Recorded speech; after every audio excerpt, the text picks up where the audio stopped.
Boa tarde a todos e todas. Bom, dando continuidade aos trabalhos do Entre Além Muros, nós iniciaremos agora a nossa primeira mesa redonda, a qual será mediada por mim, Diego Nunes, e pela Thalita Rossetti, ambos doutorandos em Estudos da Linguagem pela PUC-Rio. Nossa primeira mesa redonda leva por título Implicações Jurídicas a partir das reconfigurações internacionais em virtude da pandemia, e contará com a participação das doutoras Maiara de Oliveira Nogueira e Paula Moura Francisconi. Na programação do evento, essa mesa contaria também com a presença do Dr. Gustavo Giudicelli, porém o mesmo teve problemas de ordem familiar e infelizmente não poderá se juntar a nós nessa tarde. Bem, um pouco sobre as nossas apresentadoras. Maiara de Oliveira Nogueira possui pós-doutorado em Estudos Linguísticos pela Universidade Federal do Espírito Santo, é doutora em Estudos da Linguagem pela PUC-Rio e mestre em Estudos Linguísticos também pela Federal do Espírito Santo, a UFES. É presidente de Direitos Sociais da OAB do Espírito Santo, editora-gerente da revista Contextos Linguísticos, atua como advogada na área trabalhista, previdenciária e civil. Sua pesquisa se desenvolve nas áreas de análise do discurso, sociolinguística internacional, linguística aplicada das profissões, identidade, narrativa, direito do trabalho e direito processual do trabalho, direitos sociais e direitos humanos. A doutora Paula Moura Francisconi é professora da PUC-Rio e professora convidada da CEPED-UERJ, doutora e mestre em Direito pela Universidade do Estado do Rio de Janeiro. Possui graduação em Direito da Medicina pela Universidade de Coimbra e Direito pela Universidade Cândido Mendes. Tem experiência na área de Direito, com ênfase em Direito Privado e Direito Civil.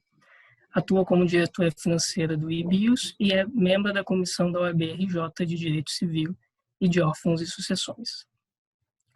Aproveito para lembrar que cada palestrante terá 30 minutos de fala nessa reorganização e, ao final de todas as falas, teremos mais 20 minutos para a discussão das perguntas propostas pelos ouvintes e participantes, os quais podem enviar as perguntas através do chat. A Thalita estará acompanhando o chat para registro dessas perguntas e também nos auxiliará na contagem do tempo. Faltando 5 minutos para a finalização de cada apresentação, ela fará a gentileza de nos avisar. Lembro ainda de que aos ouvintes, que não precisam se preocupar com os certificados, pois os mesmos serão confeccionados com base nas informações de preenchimento das inscrições, então não será necessário enviar o nome completo no chat. Desta forma, gostaria de convidar a doutora Maiara de Oliveira Nogueira para iniciar sua fala. Obrigado. Obrigada, Diego, pela apresentação. Vou tentar compartilhar a tela aqui. Deixa eu ver se dá certo, porque eu acho que eu nunca fiz isso. Tá aparecendo para todo mundo?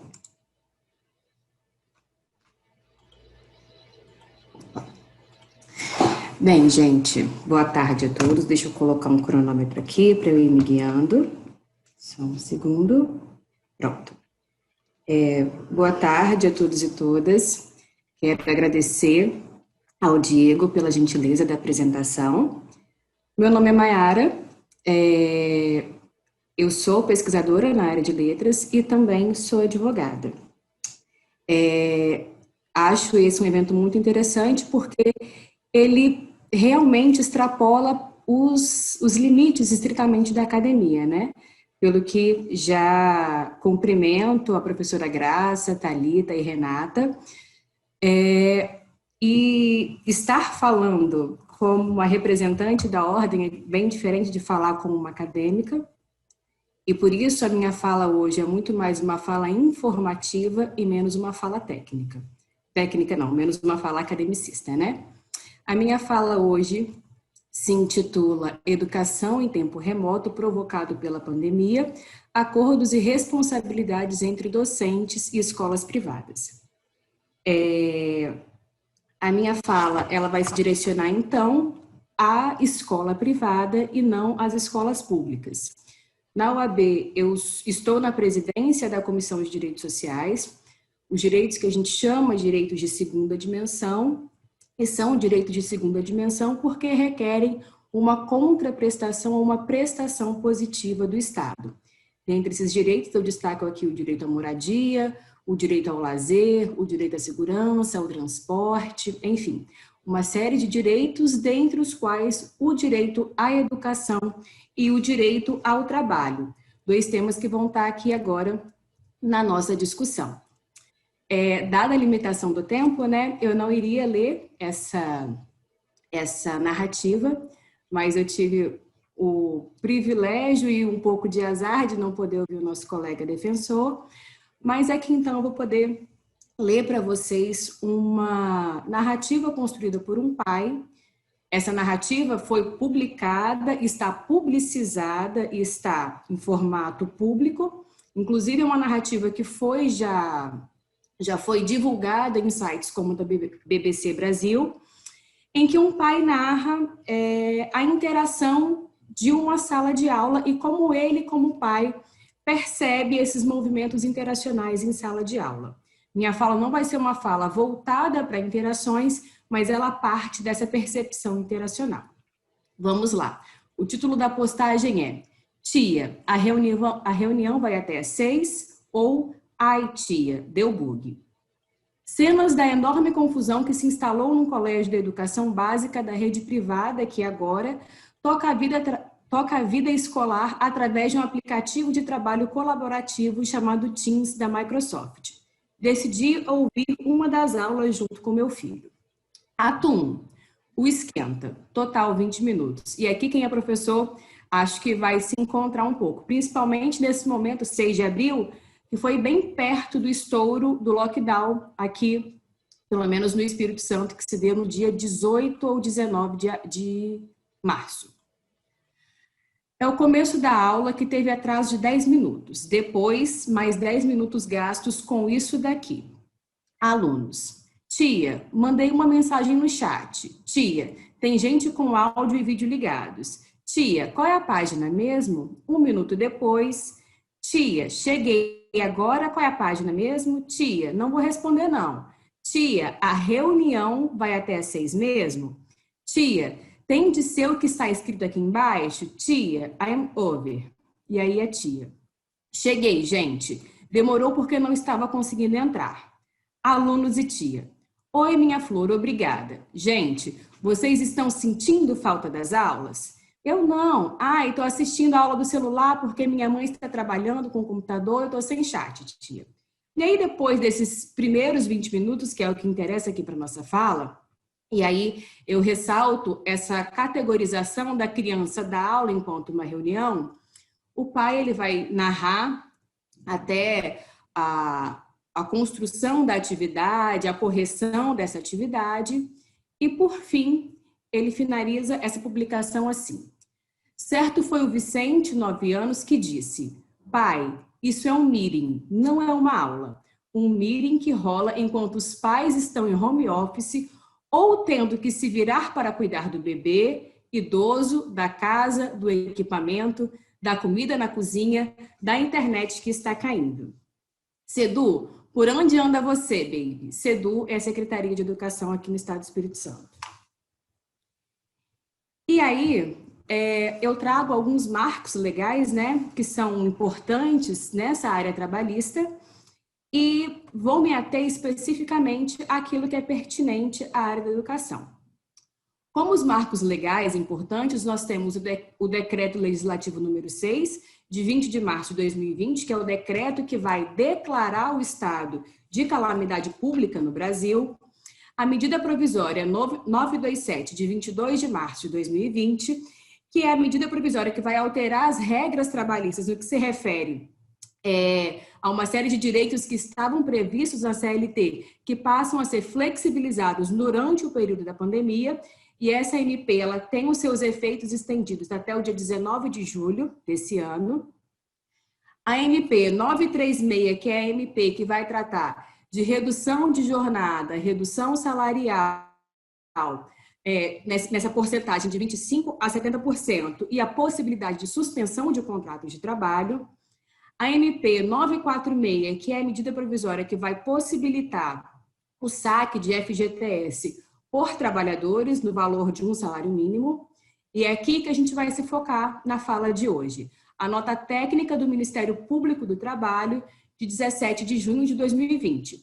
Embora uma nota técnica não tenha uma força de lei, ela tem o caráter de ser uma fundamentação formal na Justiça do Trabalho.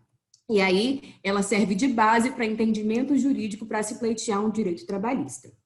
E essa nota técnica, ela foi elaborada pelo Ministério Público do Trabalho, como eu disse, mas foi uma nota construída em diálogo com a Confederação Nacional dos Trabalhadores do Ensino, o CONTE, e também com entidades patronais. Então, foi o MP conversando e dialogando com esses dois lados. E, por fim, a Lei 14.020, agora de 7 de julho, que estende os efeitos da MP 936. No campo da educação, nós temos ainda outros marcos, como a portaria do Ministério da Educação, que autoriza o ensino remoto, e a medida provisória, que desobriga aqueles 200 dias letivos. Bem, e aí, depois dessa construção, desse panorama que a gente está legalmente inserido, deixa eu tirar aqui para eu conseguir enxergar os meus slides. Aqui. Eu volto à fala do Vicente, 9 anos. Pai, isso não é um meeting. Isso é um meeting, não é uma aula. Só que, interacionalmente, nós sabemos o que está sendo feito ali, tanto pelo mandato institucional, quanto por uma série de outras questões interacionais. Não nos focando no lado interacional, indo para os aspectos jurídicos desse encontro, a nota técnica do Ministério Público do Trabalho é muito clara ao dizer que essa aula em ambiente virtual não se difere de uma sala de aula presencial para todos os fins, para os fins de ensino, de administração do ambiente educacional e dentre outros fatores. E essa nota técnica, a gente vai ver ao longo dessa discussão, que é uma nota técnica que ela é muito detalhada. E essa não diferenciação que a nota técnica traz, ela se dá em dois aspectos.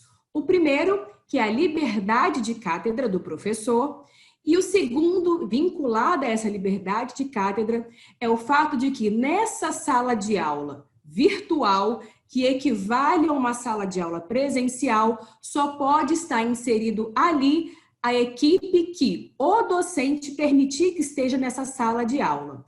O ingresso de qualquer pessoa que não seja o docente ou a equipe que com ele faz parte daquela sala, daquele fazer sala de aula, só vai entrar na sala virtual em caráter excepcional, emergencial e com a autorização prévia do docente. Esse é o texto da nota técnica ipsis literis. Tudo que eu trouxe aqui da nota técnica é o texto da nota técnica integral, que inclusive depois eu posso disponibilizar para vocês levarem para as escolas de vocês, para discutir se isso está sendo realmente implementado ou não. Inicialmente, né, a gente tem que tratar de um conceito que legalmente, na medida provisória 927, foi confundido o conceito de teletrabalho e de home office. No campo do direito do trabalho, há uma diferenciação entre o que é teletrabalho e o que é home office, mas para todos os efeitos práticos, para o que a gente vai discutir aqui, eu vou tratar como se fossem como se fossem sinônimos. A nota técnica, ela diz, a medida provisória, perdão, ela diz que o teletrabalho ou o home office, nesse período da pandemia, e nesse caso, com efeitos até 19 de julho de 2020, o regime de teletrabalho vai ser implementado independentemente da existência de acordo individual ou coletivo. Ou seja, todo aquele empregador que quiser implementar o teletrabalho para que as medidas de saúde coletiva sejam seguidas, orientadas pela OMS, não precisa que haja um acordo individual ou um acordo coletivo com o sindicato. Isso só devendo ser observado apenas o prazo legal de 48 horas. E no caso do teletrabalho e do home office, na CLT dizia que aprendizes e estagiários não poderiam trabalhar nesse regime, mas com a medida provisória isso foi flexibilizado em razão da pandemia e aprendizes e estagiários poderiam ter o regime de teletrabalho. Essa medida provisória teve seus efeitos até o dia 19 de julho desse ano e a partir do dia 20 de julho, todos os efeitos das relações de trabalho vão se dar nos termos da CLT, que era aquilo que era previsto anteriormente. A pandemia, queremos que não dure muito tempo. E quando nós retornarmos à sala de aula, as escolas devem observar dois aspectos. O primeiro deles, ou duas questões. A primeira questão é o prazo de uma comunicação prévia de 15 dias, pelo menos, e que esse retorno deve constar em um aditivo contratual. O que é esse aditivo contratual? Deve estar previsto expressamente no contrato de trabalho que o trabalho desse professor sairá da modalidade teletrabalho e retornará para a atividade presencial. E aí, quando a gente fala de jornada de trabalho, a gente tem uma série de discussões, mas a CLT, no artigo 6º, parágrafo único, dizia que o trabalho que se dá por meio telemático ou teletrabalho, ele tem o seu controle de jornada comprovado por meios telemáticos. Que meios telemáticos são esses? São meios virtuais e digitais que são capazes de comprovar que, de fato, aquela jornada está sendo desempenhada. Na educação, esse controle de jornada vai se dar por esse meio também. A gente vai poder comprovar a nossa jornada por meio das plataformas que a gente está inserido, de Zoom, plataforma de escola, outras plataformas de encontro e de reuniões. Mas a nota técnica do Ministério Público do Trabalho, ela vai além. Perdão. E ela diz que, no caso dos profissionais da educação, essa observação de controle de jornada deve se adequar às atividades pedagógicas que são desempenhadas pelo professor. E essas atividades englobam o período que é gasto para capacitação, a adaptação a esse novo modelo de trabalho, que é o nosso modelo de home office, a preparação de material, a orientação de pais e alunos, enfim, uma série de outras questões das nossas atividades enquanto professor que devem ser observadas sob pena de sobrecarregar esse profissional e, então, acarretar desgaste físico e mental. Esse controle de jornada, a nota técnica do Ministério Público do Trabalho, ela vai tratar também sobre as aulas que são gravadas. A aula que em tese, inicialmente ela era uma aula presencial e essa aula é uma aula gravada e não aquela aula online. Essa aula gravada, perdão, eu dei uma passadinha aqui. Não, deixa eu só voltar aqui, desculpa, que eu estava falando de outra coisa. A aula gravada, ela vai ter uma remuneração equivalente à aula presencial, na proporção de hora-aula reproduzida. E o que isso significa? Aquela aula que ela é gravada, ela equivale proporcionalmente no aspecto remuneratório à aula que seria dada presencialmente. Ou seja, eu daria aula hoje para quinto A, quinto B, quinto C e quinto D. Mas eu vou gravar apenas uma aula, correto? Essa uma aula gravada, ela deve ser remunerada na proporção de cada aula reproduzida por turma. Voltando aqui que eu acabei me antecipando, ainda no que se refere à jornada de trabalho do profissional da educação, a nota técnica do Ministério Público do Trabalho, ela diz que as escolas devem estipular horários específicos e determinados para que as atividades do professor sejam desempenhadas. E esse horário deve ser remunerado. Só que a nota técnica do Ministério Público do Trabalho, ela traz um dado muito importante, que as escolas devem evitar, e aí esse termo evitar é um pouco aberto demais, no meu entender, o uso de aplicativo como WhatsApp, Telegram e comunicação por celular. E por que a nota técnica do Ministério Público do Trabalho diz isso? Por dois fundamentos legais. O primeiro deles se refere ao fato de nós temos o direito à nossa intimidade assegurado constitucionalmente. A partir do momento que a escola concede o número do seu celular, e aí o WhatsApp, Telegram, enfim, outros meios, esse seu direito possivelmente será mitigado. E um outro aspecto se refere ao fato de que nós temos o direito, e qualquer trabalhador, a se desligar do trabalho. O WhatsApp, ele é uma ferramenta que ela funciona 24 horas por dia. Os pais poderiam, em tese, entrar em contato pelo WhatsApp durante 24 horas do dia. E ainda que não entrassem em contato 24 horas por dia, a tensão de imaginar que esses pais estarão em contato com você pode gerar um estresse muito grande a esse trabalhador. E aí, porque o Ministério Público orienta as escolas a não fornecer. Algumas escolas reduziram o salário, e a nota técnica é muito clara ao dizer que essa redução só pode se dar se houver uma redução de carga horária de fato e não uma redução pro forma. E voltando para a remuneração,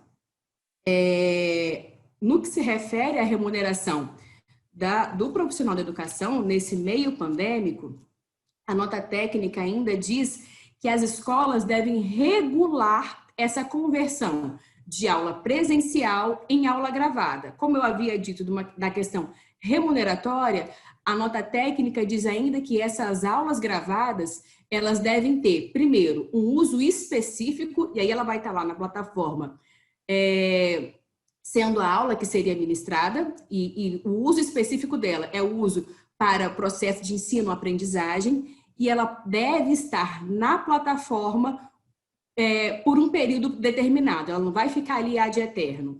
A recomendação do Ministério Público do Trabalho é que essa aula esteja disponibilizada para os alunos no período correspondente ao ano letivo, no período de contenção de pandemia do Covid-19.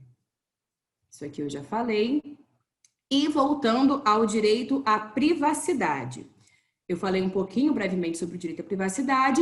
E voltando aqui especificamente ao que diz a Constituição, no inciso 10, artigo 5º, a Constituição diz que são invioláveis a intimidade e a vida privada.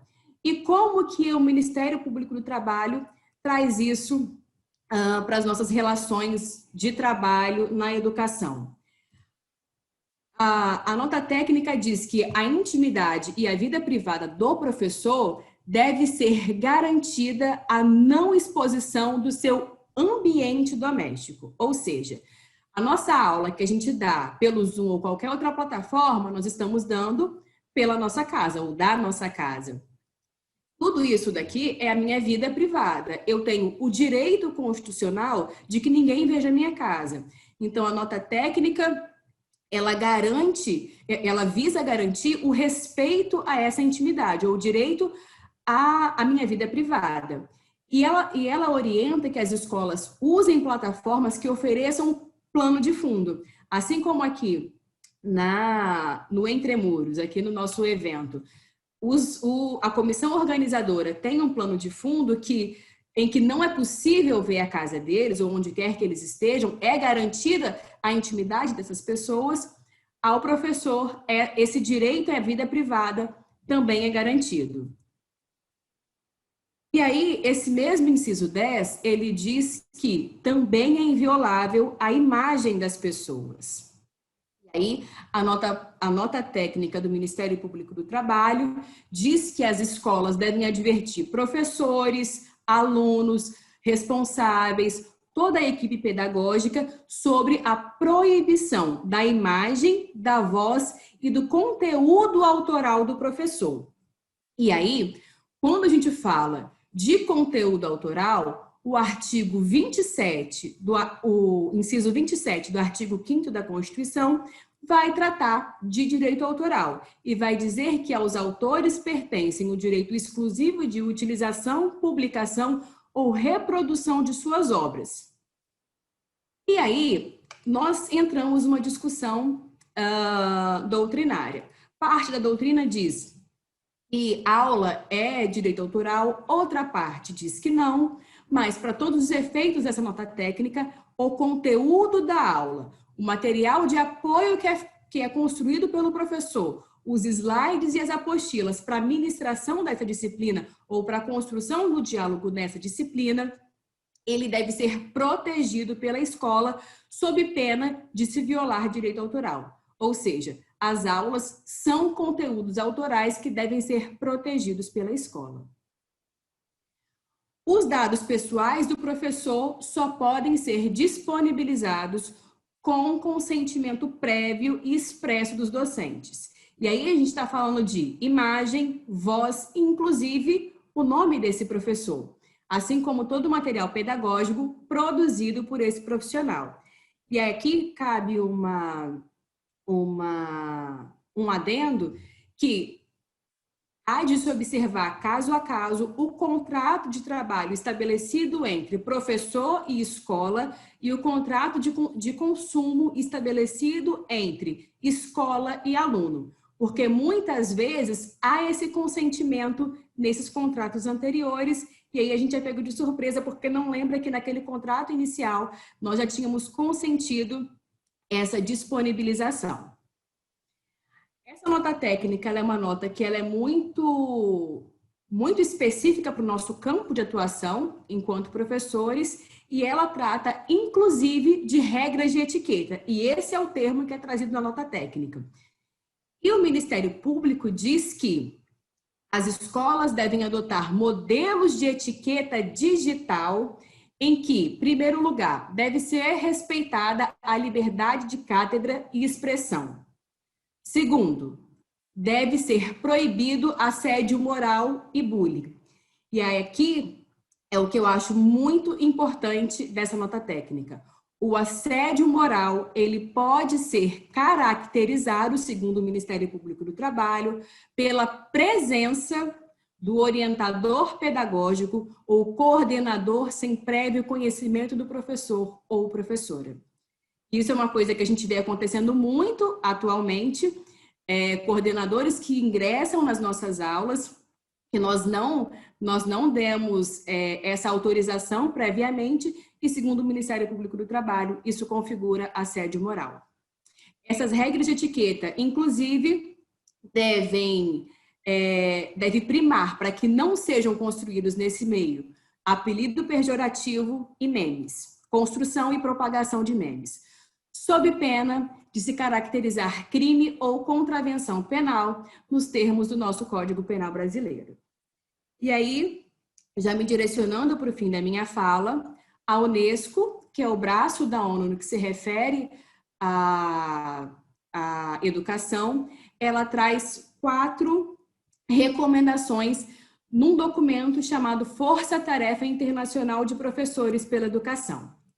O primeiro deles é a necessidade de preservação de emprego e salário nesse momento de crise. E segundo essa força-tarefa, a crise por si só não pode ser pretexto para a redução de salário na educação. A priorização da saúde e bem-estar desses profissionais da educação.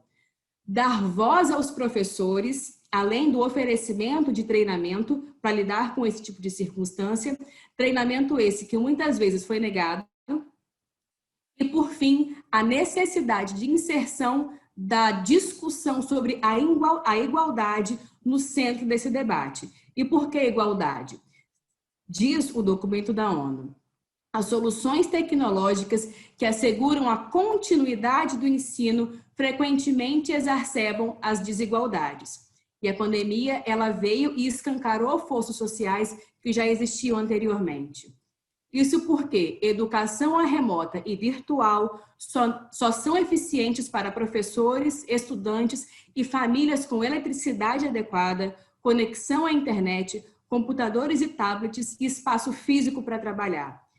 Nós estamos aqui falando de profissionais que estão na linha de frente de um contexto muito particular e um contexto muito privilegiado. Nós temos que trazer para esse centro de discussão a noção de igualdade, sob pena de enfraquecer o debate, porque nas escolas públicas essa discussão ela é muito mais aprofundada. É isso. Obrigada.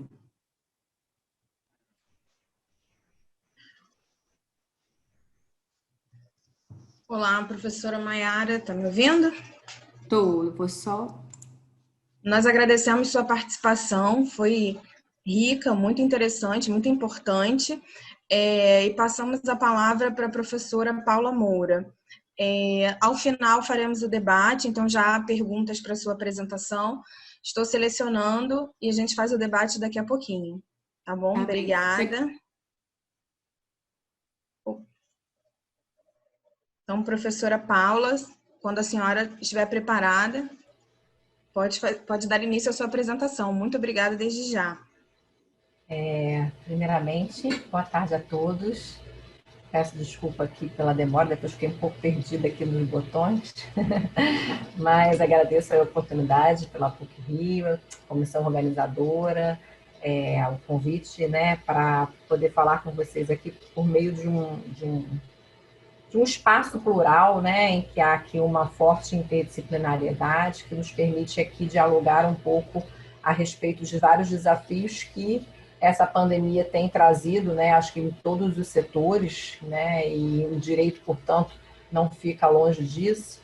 E, portanto, para mim é um grande prazer em ter essa oportunidade, esse fórum de debate, para que a gente possa tentar entender um pouco os dilemas que nós estamos enfrentando e como, de certa forma, né, o ordenamento jurídico e as legislações que estão se colocando de forma até emergencial vem tentando trazer uma melhor solução para os conflitos decorrentes dessa pandemia.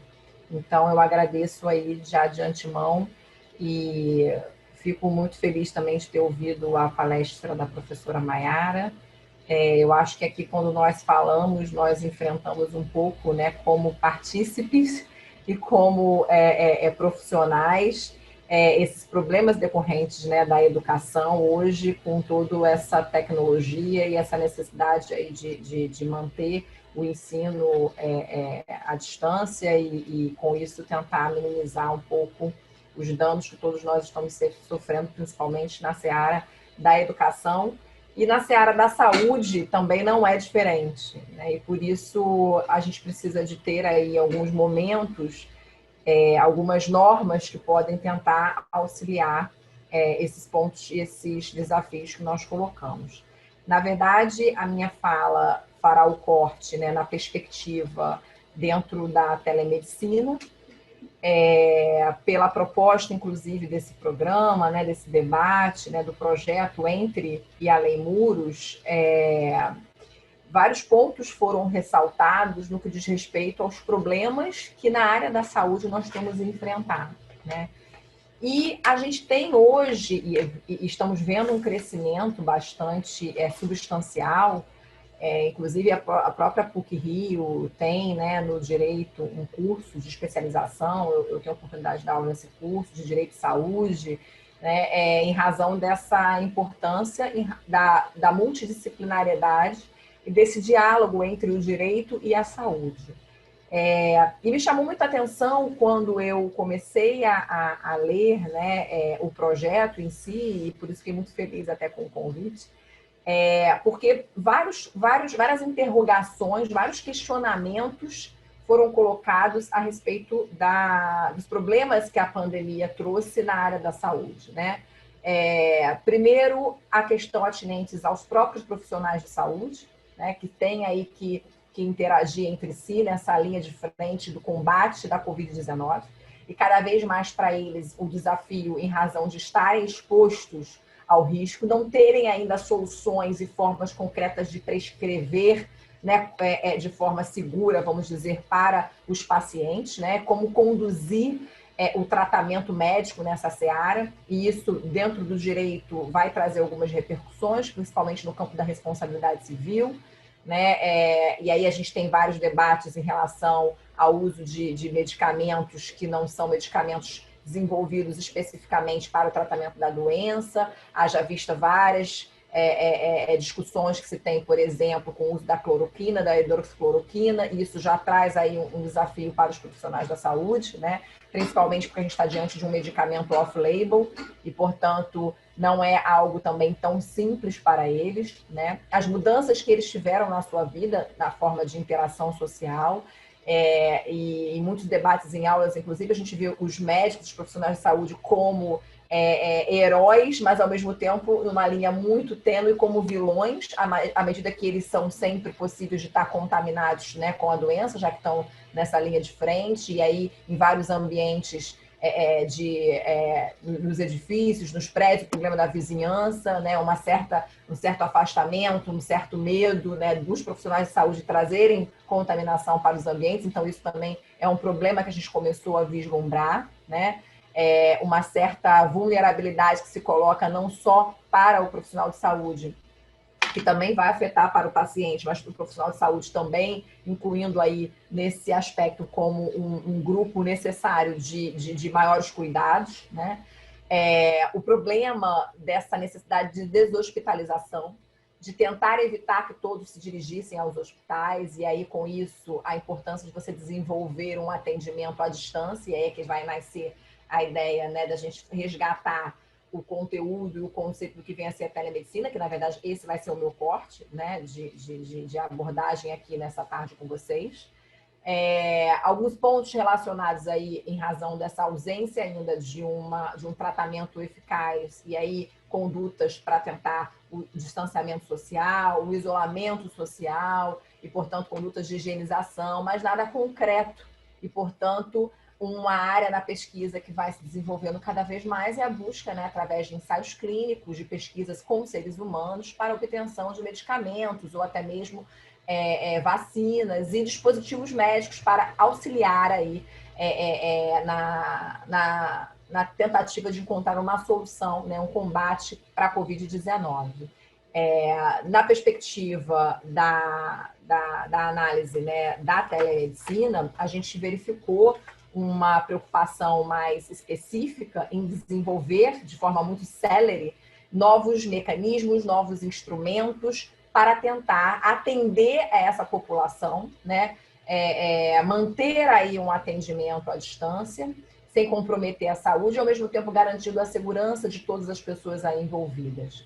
Mas isso tudo, e aí eu vou compartilhar com vocês aqui a minha tela, eu já peço desculpa porque eu, diferentemente da professora Mayara, que foi super cuidadosa com o tempo, eu não marquei o meu tempo de fala, então não sei se eu já falei uns 5, 10 minutos, mas tentarei aqui marcar aqui pelo menos uns 20 minutos, acho que acredito eu que ainda temos, para não me afastar do cumprimento aí do cronograma. Temos sim, professora, fique tranquila. Ainda temos 20 minutos. Então tá ótimo. Então, eu vou tentar compartilhar aqui com vocês uma tela de uns pontos que eu achei relevantes que a gente abordasse para a nossa tarde, que na verdade vai falar um pouco, vai trazer um pouco de reflexão sobre o tema da telemedicina e o contexto que a gente pode enfrentar. Não sei se vocês estão vendo aí meu compartilhamento. Para mim agora ainda está tudo preto, acho que deve estar abrindo. Não sei se vocês... Abriu sim, professora. E aí, todos esses questionamentos que o projeto, né, para além, entre além muros, traz com essa ideia da reconfiguração, né, da interação social em tempos de pandemia, na temática da telemedicina, o que é importante a gente aqui entender? A telemedicina, na verdade, é uma atividade que se desenvolve há muito tempo, né? É um tema que está sendo tratado meio que como novo, mas que lá de novo não tem nada, né? Se a gente for pensar que a telemedicina vai trabalhar com a ideia de um atendimento à distância, na época, inclusive, de, né, pessoas embarcadas em plataforma, e aí fala por meio de rádio, troca de cartas por meio de profissionais, tudo isso já poderíamos colocar como a telemedicina. Mas é claro que hoje, com os avanços tecnológicos e biotecnológicos, cada vez mais a gente propicia essa possibilidade de interação à distância de forma mais eficaz. E aí, quando a gente analisa a ideia da telemedicina, ela entra dentro de um contexto dos desafios que a saúde vem enfrentando, né, em razão da pandemia, que vai fazer com que haja um aumento aí dessa demanda por serviços, ao mesmo tempo uma carência de pesquisa, né? Porque aí a gente está vendo que está desenvolvendo de forma muito célere as pesquisas, né? Nunca se falou tanto em pesquisas em seres humanos com novos medicamentos, novos fármacos, vacinas, como hoje, né? Eu desenvolvi até minha tese há 2 anos atrás, 2017, que eu defendi sobre pesquisas em seres humanos, ensaios clínicos e a repercussão na responsabilidade civil. E na época as pessoas não entendiam muito por que eu estava falando tanto desse tema, já que era um tema não muito colocado. Na época, nós enfrentamos, por exemplo, a discussão em relação à pílula do câncer, né? Isso até foi falado porque era um produto aí que foi desenvolvido sem estudo clínico, né? Sem passar pelos processos, pelos protocolos necessários. Mas hoje a gente fala mais desse tema porque a gente até tem visto o Brasil, né, num desenvolvimento muito célere e participação muito eficaz, a Fiocruz e várias instituições, né, parcerias com órgãos exteriores para poder desenvolver essa pesquisa, mas tornou aí também um ponto necessário para ter esse desafio aí, né, e ter a pesquisa como necessária e fundamental. As necessidades do avanço da tecnologia, a gente precisa de ferramentas para propiciar esse atendimento à distância, né? Para evitar que haja, que houvesse essa busca, né, para dentro dos hospitais, e também não ia conseguir atender essa demanda, né? A gente tem aí toda uma preocupação com a escassez de recursos que se colocou, né? E isso de forma muito evidente. E isso não é um problema no Brasil decorrente da pandemia, na verdade é um problema que nós temos já de saúde pública, um problema que nós temos do nosso sistema, que apesar de ser um sistema muito bem estruturado, né, da Constituição trazer aí de forma muito clara o direito à saúde, né, o desenvolvimento pelo setor público, pela saúde suplementar, privado, a gente ainda tem aí uma evidente escassez de recursos para atendimento de toda a população. Então, esse também foi um tema que começou a se trazer com mais clareza, né, enfrentado pela pandemia. A falta de respiradores, a falta de leitos em CTIs, então tudo isso se trouxe aí como desafios para a saúde, né? E aí, dentro dessa ideia, por exemplo, também de escassez, a gente tem aí a questão, né, como eu disse, da demanda de leitos, do sistema de saúde em colapso, dos protocolos em caso de ausência de recurso, e isso é um ponto muito, muito relevante, que passa aí por análise até da aplicação dos princípios bioéticos, né? Como é que a gente vai resolver os conflitos entre quem a gente vai disponibilizar uma vaga ou não, nós vamos colocar um idoso, nós vamos colocar uma pessoa mais nova, né? Como é que a gente vai fazer essa escolha de Sofia, vamos colocar assim, né? E aí a gente não ter respostas fechadas dentro do nosso sistema, vamos colocar. Nós não temos leis que vão trabalhar com esse tipo de questões, e aí a gente acaba abrindo, né, para os profissionais de saúde um poder de decisão muito grande dentro dessa temática, e aí os conselhos regionais de medicina, o Conselho Federal de Medicina e vários órgãos, né, relacionados com as sociedades dentro da área da medicina, começaram a se pronunciar, tentando trazer aí alguns critérios para a solução desses questionamentos, desses problemas que são colocados. É claro que, inevitavelmente, em alguns momentos, essas questões podem ser levadas a juízo, podem ser judicializadas e tentar o julgador, né, um juiz, tentar trazer uma solução para esse caso. Mas essa solução será dada como? Como enfrentar esses dilemas? Quais são os princípios, quais são os critérios que vão nortear uma decisão que perpassa aí por todo esse enfrentamento de ordem ética jurídica para assegurar, no fundo, que se está em busca, é assegurar a saúde, a tutela da pessoa humana, diante de todos esses problemas que se colocam. Então, esses pontos que trazem aí os desafios na saúde, eles não podem passar desapercebidos pelos aplicadores do direito. É claro que nós enfrentamos todos esses problemas de forma não só como profissionais, mas também como inseridos nesse contexto, né, pandêmico, de necessitar também dos atendimentos à saúde, de ter essa busca por isso.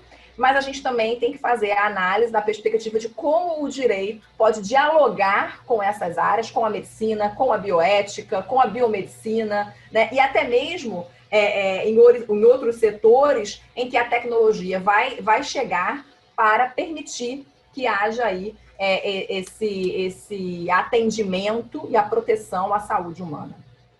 E aí, quando a gente fala na telemedicina, se você for pensar por um aspecto muito rigoroso em termos de doutrinar e diferenciar as nomenclaturas, os institutos, a ideia da telesaúde e a telemedicina vem através da telemática.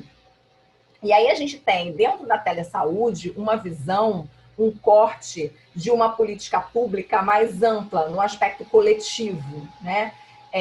E a telemedicina de forma mais imediata no que diz respeito àquela relação entre o médico e o paciente de forma individualizada, tá? Mas a gente, a grosso modo, acaba tratando a telemedicina como de uma forma mais ampla, né?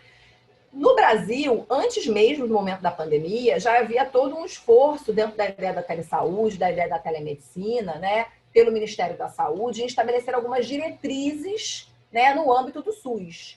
Então, a gente tem aí o objetivo, né, para transpor as barreiras socioeconômicas, culturais e, sobretudo, geográficas, para que esses serviços de informação e saúde cheguem a toda a população, a maior satisfação do usuário, a maior qualidade, né, do cuidado e menor custo para o SUS. Atender a esses princípios básicos de qualidade com cuidado da saúde de forma segura, efetiva, oportuna, eficiente, centrada no paciente, reduzir as filas de espera, reduzir o tempo de atendimento ou diagnóstico disponibilizado, porque aí com isso você consegue, através, né, de um atendimento à distância, da troca de informações entre profissionais que têm certa expertise em determinadas áreas, para atender e facilitar na busca de um diagnóstico para o paciente. Então, essa telesaúde vem aí de forma a ser benéfica, né? Evitar esse deslocamento desnecessário, não só dos pacientes, mas também dos profissionais. Então, essas já eram diretrizes traçadas pelo Ministério da Saúde acerca da telesaúde, né? A telesaúde trabalhando com a ideia também da pesquisa, a telesaúde tratando também da ideia de uma educação em saúde, ou seja, você tem aí a coleta de dados, a coleta de informações, tudo de forma a aprimorar o desenvolvimento do sistema de saúde pública no Brasil. E aí a gente passa a entender, então, o que vem a ser essa telemedicina, né? E em que essa telemedicina pode beneficiar e qual é o enquadramento jurídico, como é que a telemedicina é regulada no Brasil, né? O conceito de Tel Aviv, né, que da Declaração de 99, traduzia, né, definia a telemedicina como esse exercício da medicina à distância, cujas intervenções, diagnósticos, decisões de tratamento e recomendação estavam baseados em dados, documentos e outra informação transmitida de sistemas de telecomunicação.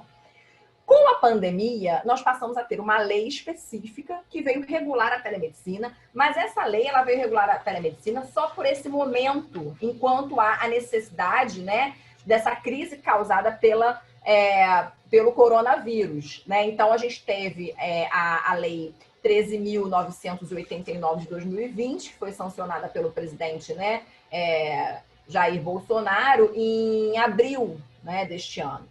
Essa lei ela é uma lei curta, são apenas 7 artigos, 2 tinham sido vetados pelo presidente, mas foi mantida a redação originária, então é uma lei curta, mas que traz aqui para a gente uma definição do que vem a ser a telemedicina. A telemedicina como o exercício da medicina mediado por tecnologias para fins de assistência, pesquisa, prevenção de doenças e lesões e promoção de saúde. Então, esse é o conceito que a lei, que hoje está vigente, trouxe para o que vem a ser a telemedicina. E antes mesmo dessa lei, em razão dessa situação emergencial que foi declarada, nessa situação inclusive pelo governo federal, de emergência de saúde pública, várias áreas, né, não só na medicina, começaram também a editar resoluções para tentar atender aí esse público na área da saúde. Então, nós tivemos, por exemplo, uma resolução do setor de nutrição para poder trazer aí contributos para propiciar o atendimento não presencial, né? Nós tivemos na área da fisioterapia, porque foi necessário que tivesse essas medidas para esse atendimento. Na área da psicologia já existia até uma resolução, mas aí você trouxe aí um novo olhar em razão do uso de tecnologia da informação durante a Covid-19. Ou seja, nós tivemos uma preocupação muito grande com vários setores de tentar propiciar que a atividade, a prestação de serviço, fosse prestada e fosse garantida, mesmo com todas as restrições, inclusive de locomoção, inclusive do distanciamento social. No Brasil, até essa lei existente, o que nós tínhamos de disposições referentes à telemedicina? O Conselho Federal de Medicina, que é o órgão regulador, a autarquia federal que regula a atividade médica, né? Ele sempre teve uma visão muito restrita do uso da telemedicina. A telemedicina usada apenas de forma emergencial, em casos de urgência. Por quê? Porque sempre se preocupou muito com que houvesse aí um comprometimento, às vezes até mesmo do diagnóstico, por comprometer aí a anamnese correta do paciente com esse atendimento à distância. Mas nós tínhamos algumas resoluções, inclusive na área da radiologia, da teleradiologia, né? É uma resolução de 2014, mas já tinha uma outra anterior, que regula a telepatologia, que vem em 2019, e o Código de Ética Médica, de 2018, trazendo de forma restrita a interpretação da telemedicina, e também a resolução 2217 de 2018. 1643 de 2002. Nós tivemos em 2018 um avanço aí de perspectiva para tratamento da telemedicina de forma mais abrangente, mas essa resolução acabou sendo revogada e, portanto, continuou ainda a telemedicina sendo vista de forma restrita. Tanto que o Código de Ética Médico era expresso ao dizer que prescrever tratamento ou procedimento sem exame direto do paciente seria vedado, né? Esse que eu não coloquei aqui, mas é vedado ao médico, né, prescrever tratamento sem exame direto do paciente, salvo em casos de urgência e emergência. Então, portanto, não era em qualquer hipótese que ele poderia ser atendido à distância.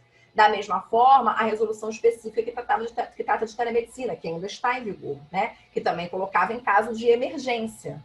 E aí, portanto, foi necessário que, diante dessa revogação que teve da norma de 2018, que trazia as várias modalidades de telemedicina, porque a telemedicina a gente pode considerar como um gênero, e várias espécies. Uma teleconsulta, uma teleinterconsulta, que é entre os profissionais médicos, que vão, né, trocar informações entre si sobre o paciente, o telediagnóstico, a telecirurgia, o uso da robótica também é possível, isso é uma telemedicina.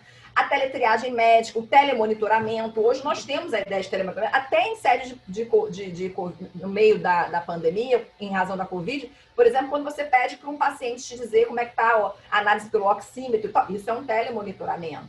Então, é uma forma de exercício à distância, né, da medicina. A teleorientação, a teleconsultoria, enfim, várias modalidades. E como que isso foi enfrentado pelos órgãos competentes para regular essa questão? O Conselho Federal de Medicina trouxe um ofício, que foi anterior, inclusive, à lei, né? Mas trazendo a análise da telemedicina também restrita e só em caráter excepcional enquanto durasse a batalha do combate à Covid-19. E aí só em 3 modalidades, a teleorientação, o telemonitoramento e a teleinterconsulta. Depois nós tivemos uma portaria do Ministério da Saúde que ressaltou o caráter excepcional também e temporário dessa portaria, mas que a telemedicina fosse exercida em todas as áreas, pública, privada e saúde suplementar, né? E trazendo aí várias instruções para facilitar os médicos também, os profissionais que ficaram muito perdidos aí de como atuar, já que não existe uma legislação, já que não existe uma norma por parte do Conselho que permita de forma ampla o exercício da telemedicina, até termos a lei que também não resolve os problemas para além da pandemia, né? Agora o CFM já está se organizando para poder regular a respeito, né, da telemedicina após a pandemia, mas que, de fato, todos os avanços que foram conquistados em um período muito curto, no que diz respeito ao desenvolvimento de novas tecnologias e de permitir esse acesso à saúde de forma à distância, né, com essa relação, isso a gente não vai voltar atrás, pelo contrário. A gente vai precisar lidar com essas novas tecnologias. E aí, portanto, surgem novos desafios. Como que a gente vai garantir aí a segurança desse paciente, a segurança também da autonomia do próprio profissional, né? O sigilo dos dados, das informações. Hoje, inclusive, uma preocupação ainda maior com isso, em razão da Lei Geral de Proteção de Dados, que estabelece uma classificação como dados sensíveis. Os dados do paciente, os dados de saúde são considerados dados sensíveis e, portanto, eles precisam ser salvaguardados, até porque a gente tem um maior potencial de uso indevido, de discriminação. Então, é importante que a gente tenha plataformas, que a gente tenha mecanismos mais seguros para propiciar esse atendimento sem que cause outras lesões, outros danos aos pacientes e também aos próprios profissionais. A gente tem o prontuário médico eletrônico sendo agora desenvolvido de forma mais contundente, apesar de a gente já ter uma resolução anterior à pandemia, inclusive, tratando sobre prontuário eletrônico. E o sigilo também são preocupações que vêm antes mesmo da pandemia. Então, na verdade, nós temos aqui, dentro dessa relação médico-paciente, que sofreu muita mudança em razão desse avanço decorrente da telemedicina, alguns direitos que são basilares numa relação médico-paciente. Seja ela prestada de forma à distância, seja ela prestada de forma presencial. Então, os direitos e os deveres do médico e do paciente, eles persistem. Eles apenas têm que se adaptar a esse novo mecanismo, a esse novo veículo que foi colocado. Diante de várias discussões, foi estabelecido algumas normas pelos conselhos regionais de medicina para tentar trazer aí uma melhor condução do exercício da telemedicina pelos profissionais. E continuou-se a questionar, então, qual seria a melhor forma? Vamos filmar? Vamos gravar? Na verdade, se a gente for pensar, o uso do WhatsApp, que é já, por nós, anterior à pandemia, já acontecia entre profissional médico e paciente, entre os próprios profissionais. Já existia até parecer, né, pronunciamento por parte do Conselho Federal de Medicina sobre como deve ser utilizado essa ferramenta, né? Então, nós temos aí vários benefícios que nos foram trazidos com o uso da telemedicina, né? Um incremento na qualidade do atendimento, uma maior participação e autonomia do paciente, uma economia referente às despesas com consultório, uma maior acessibilidade aos serviços de saúde, uma ampliação do número de consultas, uma poupança de recursos financeiros, um maior acesso a dados para facilitar diagnóstico, monitoramento, colabora nas medidas, né, de isolamento social, isso é indubitável, proporcionando mais segurança ao paciente, mas também ao próprio médico, não precisa se expor tanto, né, ao paciente, né? E aí a gente foi vendo o desenvolvimento de vários aplicativos, né, de chatbots, para permitir aí os pacientes colocarem os seus sintomas, para saber se ficaria em casa, se dirigiria ou não a um hospital, né, para fins de poder melhor tratar da sua saúde. Então, essa junção toda de benefícios, né, ela visa o quê? Ela visa tutelar e salvaguardar o interesse da vida da saúde humana. Mas os benefícios que a telemedicina nos traz também não nos afasta dos riscos.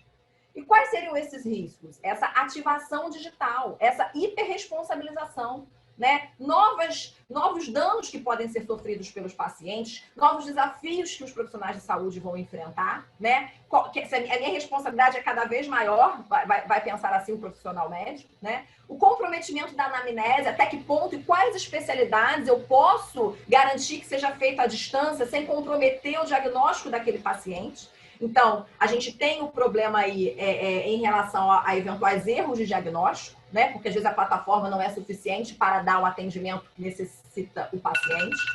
A gente tem também o problema da violação e privacidade dos dados sensíveis, como eu já relatei para vocês, a escassez de recursos, e me preocupa muito a questão desse atendimento por meio da telemedicina, em qual viés que a gente está vendo? Será que toda a população brasileira vai ter acesso?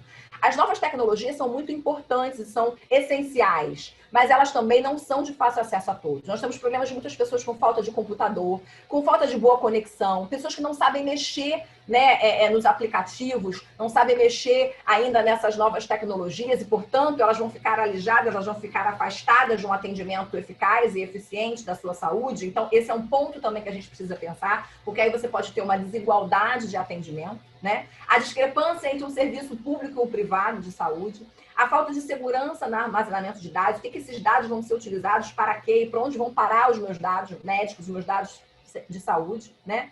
E o problema da desumanização em saúde, do distanciamento entre o médico e o paciente.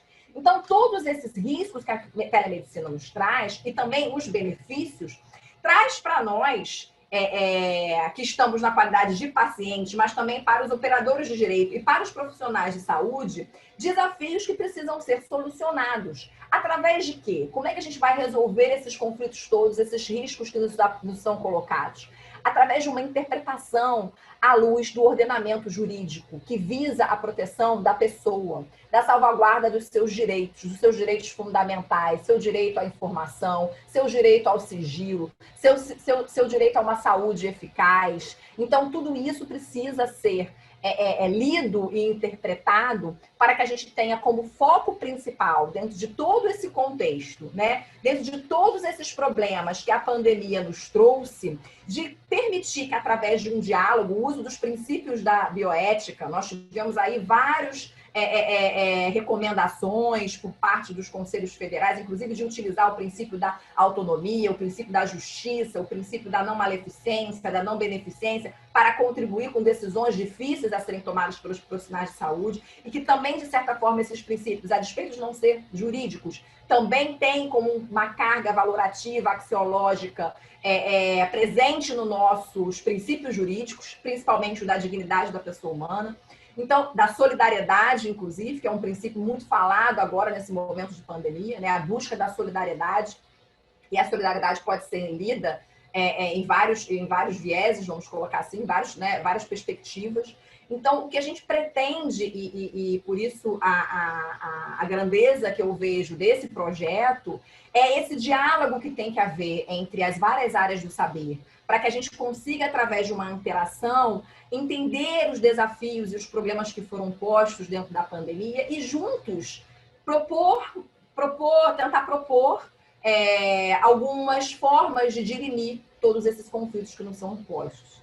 Então, assim, esses eram os pontos que eu gostaria de abordar com vocês acerca da telemedicina, dos desafios que ela também tem enfrentado e da Covid-19, né? Vejo as novas tecnologias como benéficas, mas elas precisam ser utilizadas de forma correta para que a gente não viole direitos. Então, eu já me coloco aqui à disposição para que eu puder contribuir nesse diálogo aberto e plural, em que vocês nos permitiram, nos possibilitaram aqui nessa tarde, para tratar de um tema que é relevante, de interesse de todos nós, seja na área que a gente esteja, né? Então, eu já agradeço de antemão essa oportunidade. Obrigada, professora Paula. Mais uma vez, eu reafirmo o nosso agradecimento tanto à professora Maiara quanto à professora Paula pela disponibilidade. Nós entendemos que ceder um espaço na agenda, com muitas questões acontecendo no momento de pandemia, com filho pequeno, mudança, tudo isso é muito difícil, então estamos muito gratos, assim, em nome do grupo LingCult eu faço esse agradecimento e selecionamos alguns comentários, algumas perguntas. Então, tanto a questão da saúde quanto a questão da educação trouxeram esclarecimentos importantes, e aí vários participantes no chat salientaram a riqueza da apresentação, né, da informação nesse momento em que a gente carece tanto desse conhecimento. E aí, para a Maiara, né, vários professores aqui dizendo excelentes esclarecimentos, utilidade pública, sua fala, quero levar ao local onde eu trabalho, foi uma fala da Ingrid Scarpa, também da Emília Silveira. E o André, ele fez uma pergunta. Professora Maiara, você acredita que dá para se manter uma boa qualidade de ensino em atividades remotas, atendendo essas exigências e tendo em vista tantos conceitos adversos? Outra pergunta feita para a professora Maiara foi do Geraldo Donato. Ele pergunta: professora Maiara, você acredita que se a pandemia for controlada, o ensino não presencial vai se tornar parte indispensável da prática pedagógica? Ou o possível desgaste desse modelo irá inviabilizá-lo? Parabéns pela sua fala. Então, eu vou só recortar um pouco para a Maiara primeiro, e depois eu direciono para a professora Paula. Tá bem. Obrigada, Thalita. Obrigada a todos que comentaram, que trouxeram as questões. Vou começar com a questão do André, que ele pergunta, né, sobre se é possível manter a boa qualidade do ensino em atividade remota, por conta desses contextos múltiplos, né? Que a gente tem contextos dos menos favorecidos aos mais favorecidos. Bem, eu creio que nesse contexto de pandemia, é na nossa atividade assíncrona que a gente vai conseguir qualificar a nossa prática. O que isso significa, né? As atividades síncronas, que são aquelas que a gente está presencialmente, de modo remoto, com os nossos alunos, elas vão estar permeadas ali por uma série de fatores, desde fatores econômicos e sociais, até fatores de ordens múltiplas, né? Como questões propriamente daquilo que está sendo, do que está acontecendo naquela casa, questões subjetivas daquela criança. Então, eu creio que as atividades assíncronas, em casos específicos desse momento de pandemia, é o que pode qualificar a nossa prática. E daí, com vistas a mitigar também esse fosso causado pela acessibilidade, a gente tem que diferenciar, né? Um ponto é a acessibilidade a esses meios digitais e qual é a disponibilidade de dado que cada aluno vai ter, né? Dado no sentido de dados de internet. Um ponto é uma questão de acessibilidade. Um outro ponto é uma questão que envolve contexto familiar, contexto econômico e uma série de outros fatores.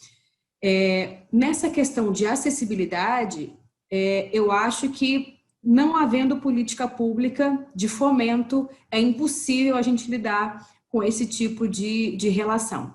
E aqui, por exemplo, no Espírito Santo, a federal daqui, ela tem feito um programa de auxílio aos estudantes da universidade, que agora a gente vai implementar a partir do dia 9 o ensino remoto, e muitos estudantes não têm acesso a uma quantidade de dados suficiente para permanecer numa sala de aula. Então, se não houver políticas públicas que garantam o usufruto do direito à educação, esse direito vai ser negado. Então, nós precisamos de políticas públicas que possibilitem o acesso à educação. De outra ponta, esse acesso sendo possível, nós temos que lidar com contextos completamente distintos. Contextos de alunos que naquela família há pais mais letrados, alunos com famílias menos letradas, e mais do que isso, nós estamos falando de realidades de escolas diferentes, e aí escola não no sentido público-privada, escolas no sentido de segmento educacional, educação infantil, ensino médio com todas as suas preocupações relacionadas à Enem, educação básica, educação superior, e hoje uma discussão de como a educação superior tem sido vista e encarada por muitas universidades privadas e faculdades privadas e centros universitários como uma mercadoria. E aí é uma discussão assim que vai adiante, né? Porque não há uma resposta pronta. Existem problematizações que a gente pode levantar aqui, mas do meu ponto de vista, nós, enquanto professores, qualificamos a nossa prática nessas atividades assíncronas que nós vamos construindo. E é um tipo de atividade que, inclusive, é mais acessível para um público muito maior. E aí a segunda pergunta, deixa eu descer aqui, a pergunta do Geraldo, que ele pergunta, né, se eu acredito que se a pandemia for controlada, e eu acredito que ela vai ser, não, a gente sabe que só no ano que vem, não sei quando do ano que vem, se o ensino não presencial vai se tornar parte indispensável da prática pedagógica ou se haveria, né, um possível desgaste. Eu acho que a gente entrou num caminho sem volta. Todos nós que somos professores, que somos alunos, nós nos deparamos com um modelo que nós não estávamos preparados, mas eu também acredito que não vai ser só isso, porque nós vimos as dificuldades que esse modelo traz e também muitas facilidades de outro lado, né, de outra sorte. Eu acho que um modelo não suprime o outro, e um ponto que é muito importante é que aqui a gente não está falando de ensino à distância, a gente está falando de educação remota. Então, eu acho que não vai substituir, a educação remota não vai substituir a presencial.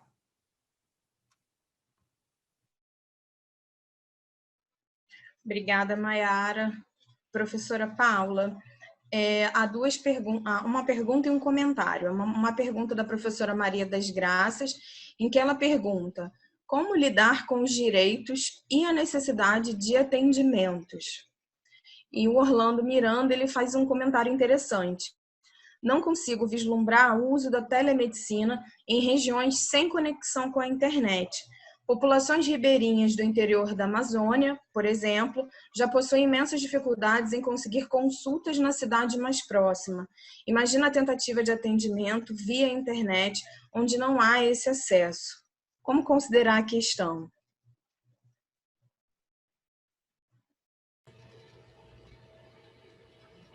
Realmente esse é um grande desafio, né, que nos é colocado, né? Na verdade, deixa eu só dividir. Primeiro tem a questão em relação ao acesso da internet, e o outro ponto foi em relação à pergunta. A dificuldade em relação a alguns grupos, né, que já têm uma dificuldade grande em relação ao acesso nas suas localidades. Então, que precisam muitas vezes se deslocar para uma cidade mais próxima e mesmo assim tem grandes dificuldades, como aqui ressaltado pelo Orlando, a populações ribeirinhas da Amazonas e outras localidades. Sim, na verdade, quando a gente pensa na telemedicina, o que a gente pretende por meio dela, é que haja esse atendimento médico, mesmo à distância, para que a população não fique mais vulnerável ainda no que diz respeito ao atendimento, né? Mas, infelizmente, nós sabemos que isso ainda não é um meio que vai propiciar um acesso amplo, né? E aí a gente tem o problema das dificuldades geográficas, principalmente, no que diz respeito ao acesso ainda, né, à internet, o acesso ao computador, o acesso, né? A gente até tem, com o celular, a gente consegue muitas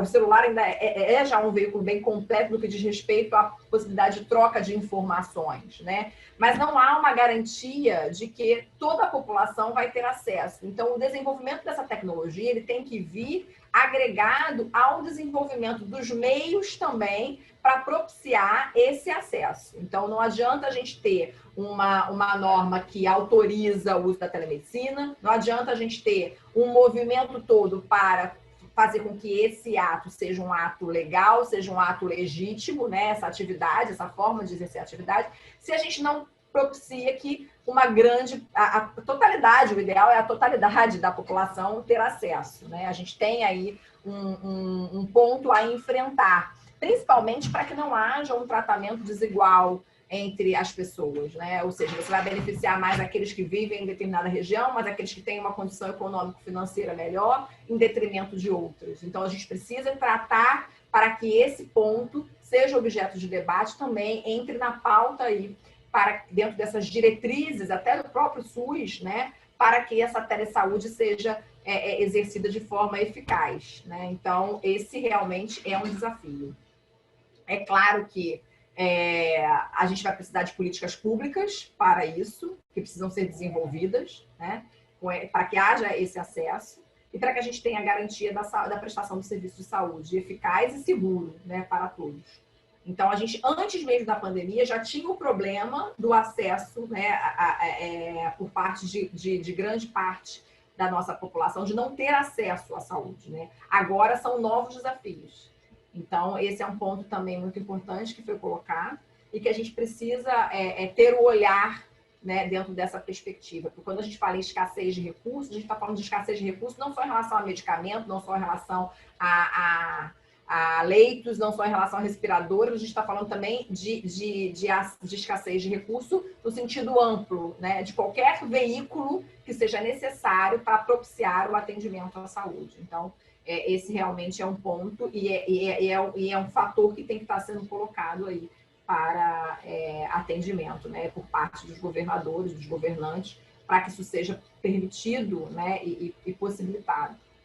Então, realmente, esse é um fator, e isso eu questionei bastante de como está dentro do uso da telemedicina. Será que a telemedicina é para todos? Né? Será que nós podemos falar hoje em telemedicina para todos? Acredito que ainda não, mas que a gente já tem aí um caminho que tem sido trilhado para esse rumo, né? Para esse acesso mais amplo, mais igualitário. Obrigada, professora. A Emília Silveira, novamente, ela agradece a Maiara e pergunta sobre a disponibilidade do material. Eu relembro aos participantes que todas as apresentações elas estarão disponíveis na plataforma ECOA, da PUC-Rio. Então, é possível revisitar posteriormente as apresentações, caso vocês também queiram discutir sobre essas questões em outros espaços. O comentário da professora Branca Ribeiro também é muito interessante. Ela é uma referência para nós, Paula, no campo do discurso, dos estudos da linguagem. E ela fala: muito obrigada, professoras Paula e Maiara. Extremamente ricas e informativas ambas as apresentações. Só desejo frisar a colocação da Paula sobre a relevância de pesquisas interdisciplinares na área específica da comunicação médico-paciente. Com a telemedicina, de fato, a complexidade tornou-se bem maior e agora cria forte incentivo para pesquisas em análise do discurso e da interação na sociolinguística. E aí é bem interessante mesmo esse entrecruzar, né, de áreas do direito, da saúde, da linguagem. Então, obrigada, professora. Posso fazer uma observação?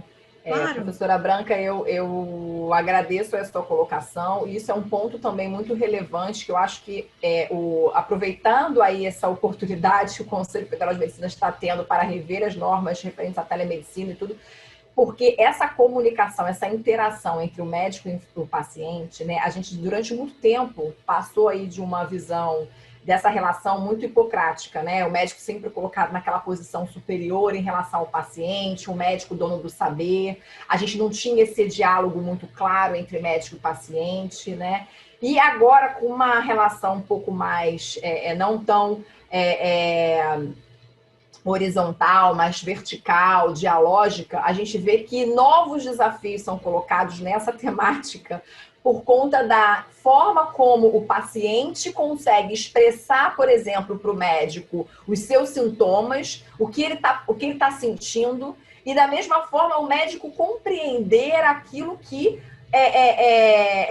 o paciente compreender aquilo que o médico está falando, o linguajar utilizado pelo médico, os veículos que são usados, né, para que você tenha aí um diálogo que propicie que esse diagnóstico, que esse atendimento, que essa prescrição médica seja feita de forma correta, né? Então, esse é um desafio também que se coloca, porque os pacientes são leigos, né? Será que ele está sabendo avaliar? Por exemplo, se a gente pensar no caso de um telemonitoramento, será que ele está passando os dados corretos para o médico, para, com base nesses dados que estão sendo passados, o médico possa prescrever um determinado medicamento? Será que ele sabe fazer essa análise, né? Será que ele está compreendendo aquilo que o médico está explicando? Será que o médico está compreendendo aquilo que o paciente está passando acerca das perguntas que estão sendo indagadas? Então, tem que haver realmente um aprendizado, né? E os médicos terão que ser, de certa forma, ensinados, né, e desenvolver aí uma melhor forma, sei lá, através de perguntas específicas, chaves, para poder ter essa interação melhor com o paciente por meio desse discurso. E o paciente vai ter que tentar ultrapassar barreiras de dificuldades até de fala, né, de compreensão dentro dessa temática. Então, essa preocupação é uma preocupação que também tem que haver dentro da telemedicina, porque não adianta a gente ter todos os recursos se depois não vai se traduzir de forma adequada essa linguagem entre o médico e o paciente. Então, realmente, eu te agradeço por essa ponderação. Acho que a gente precisa, por isso, de ter essa interdisciplinaridade. É importante que as áreas, né, específicas possam auxiliar umas às outras na melhor forma de conduzir aqui uma telemedicina eficaz, né? Vamos colocar assim, para atender o interesse de ambas as partes, tanto do médico quanto do paciente, e, de certa forma, a coletividade como um todo, que está aí sendo alvo, né? E foco do uso dessas novas ferramentas tecnológicas. Conseguimos completar o nosso horário, desenvolver nossas falas, tirar nossas dúvidas. Nós faremos um pequeno intervalo agora, até 17 horas, então um tempinho para a gente tomar um café, fazer um lanchinho e retornar para a nossa primeira roda de conversa, que se intitula Interações Reconfiguradas 1, Relações de Trabalho no Campo da Saúde. Então, nós teremos a presença de um médico, né, o João Amorim, a enfermeira Gabriele Abreu e uma usuária do teleatendimento. Então, o diálogo continua na próxima atividade. Então, só um intervalo. Ao final, a professora Maiara quer fazer um convite a todos. Então, passo a palavra a Maiara, desde já agradeço e retornaremos às 17. Ok? Obrigada mais uma vez. É um convite muito rapidinho e muito simples. Para quem se interessou por essa fala, na Comissão de Direitos Sociais, que eu estou na presidência, nós discutimos o tema da educação, assim como os outros direitos sociais. Direito à saúde, à alimentação, ao transporte, moradia, lazer. E é só seguir @direitossociais.oabs. Estão todos convidados lá. Toda semana a gente faz uma live informativa para ir não além dos muros da academia, e além dos muros da instituição OAB. Obrigada, Thalita.